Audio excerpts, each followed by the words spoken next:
time slip is a paranormal phenomenon in which an individual or a group of individuals allegedly travels through time and witnesses events in the past.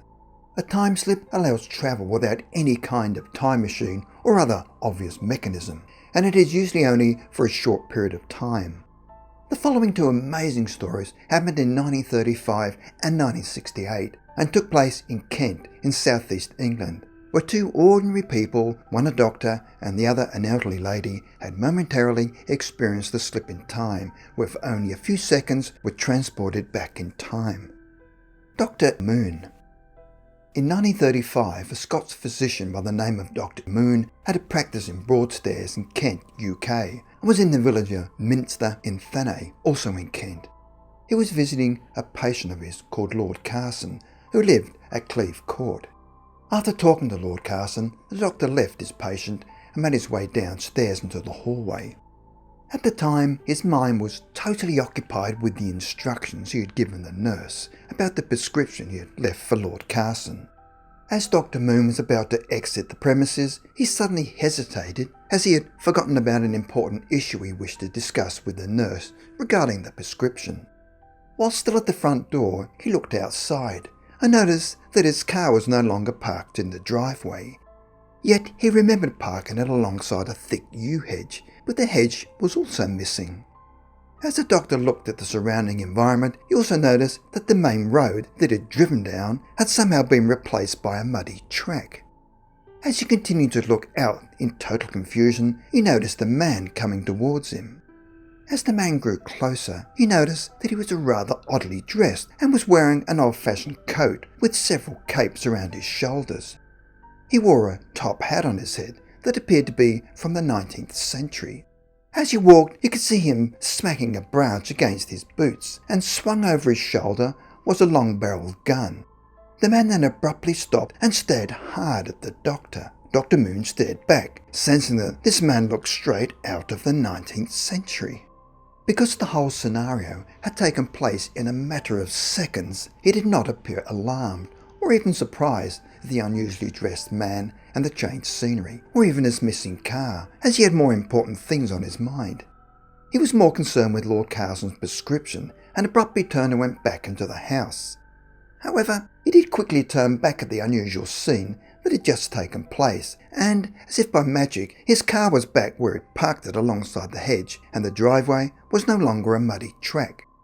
The man had also disappeared, which at that moment made Dr. Moon realise that something extremely odd had just occurred. Dr. Moon appears to have been caught in a time slip or some sort of hallucinatory state. Because of his important role in the community, he decided to tell only his very close friends of what he'd just experienced, and it was only after his demise that the story was officially revealed. Charlotte Warburton. One morning on 18th of June 1968, an elderly lady by the name of Charlotte Warburton was out shopping with her husband in the town of Tunbridge Wells in Kent, UK. At one stage, the couple decided to split up and would meet up later.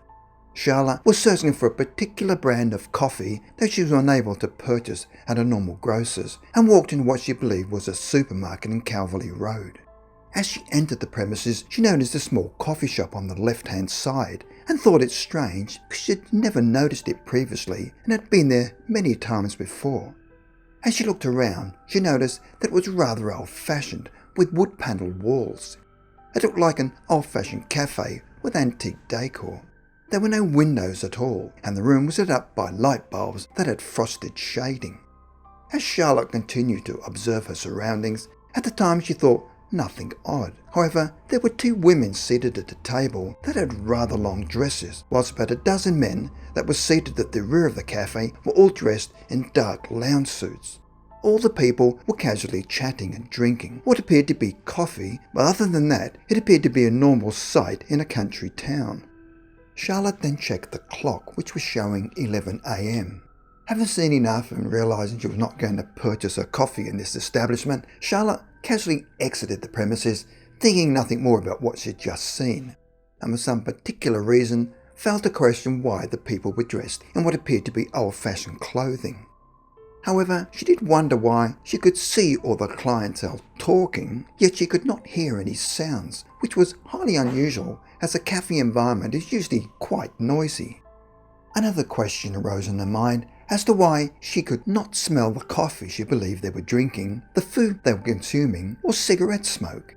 Charlotte actually questioned her own senses rather than what she had just observed. Yet without questioning the circumstances in which she found herself, Mrs. Warburton left the cafe and went to meet her husband, and did not even mention her strange encounter to him. The next time Charlotte and her husband came to town, she remembered the cafe and decided to take him there and treat themselves to a hot beverage and snack. As they reached the location that Charlotte remembered, they then entered the supermarket, and after making inquiries as to where the cafe was, were told that there was no cafe there and they must be in the wrong building. Charlotte decided to ask around and learned that the Cosmos refreshment rooms had once stood on the side of where the supermarket now stands, and it had a small cafe. They were then directed to the Tunbridge Wells Constitutional Club, where the steward told them that at one time the club had owned the premises adjoining the Cosmos, which was now incorporated into the supermarket. The club had had an assembly room in those days, which included a small bar with tables for refreshments. Mrs. Warburton's description compared exactly with the club's old refreshment room. However, she was told that the bar in the assembly room had existed some 150 years previously and had disappeared many years ago. Yet for some strange reason, on the 18th of June 1968, Charlotte had somehow stepped back into the past and had been caught in a time slip.